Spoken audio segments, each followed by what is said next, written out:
বেসিকের ধারণাগুলো আমরা অ্যাডভান্স লেভেলে ইমপ্লিমেন্ট করব। ডি ইউনিটের সেকেন্ড হয়েছিলেন। বলতে গেলে জিকেটা সবার জন্য নতুন।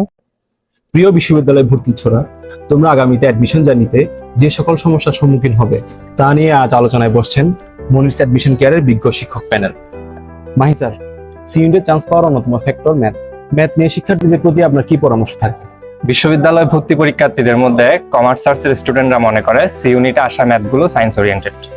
আসলে এটি শিক্ষার্থীদের ভুল ধারণা। কেউ যদি বিগত বছরের প্রশ্নগুলো অবজার্ভ করে তাহলে সে দেখতে পাবে প্রশ্নগুলো আসলে ক্লাস 8 থেকে 9 এর গণিত বইয়ের প্রশ্নের আদলে তৈরি করা।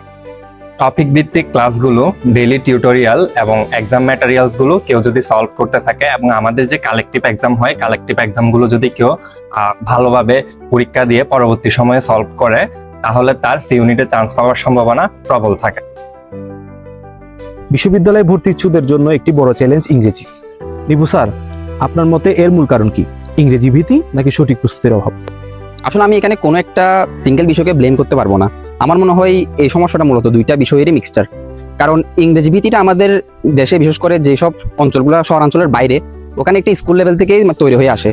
এটার মেন কারণ হতে পারে টিচারদের পড়ানোর ব্যর্থতা কিংবা নানারও পারিপার্শ্বিক অবস্থা, রুরাল সিচুয়েশন, সবকিছু মিলে ইংরেজি ভীতিটা এখান থেকে তৈরি হয়ে আসে। আর প্রস্তুতির কথা বলতে অ্যাডমিশন টেস্টে সাধারণত 3 ক্যাটাগরির প্রশ্ন হয়: গ্রামার, মেমোরাইজিং টপিক এবং মিনিং বেসড প্রশ্ন।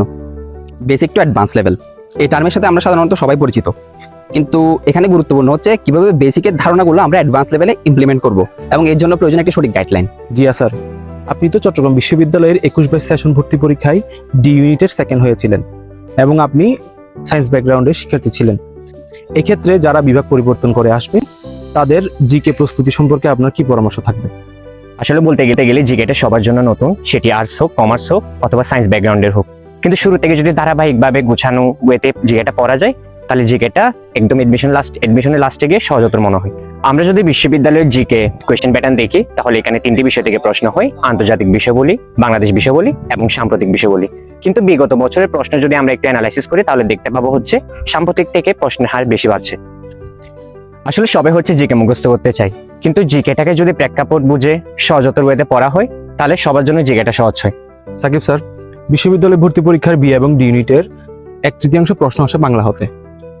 এক্ষেত্রে শিক্ষার্থীরা বাংলার প্রস্তুতি কিভাবে সাজাবে?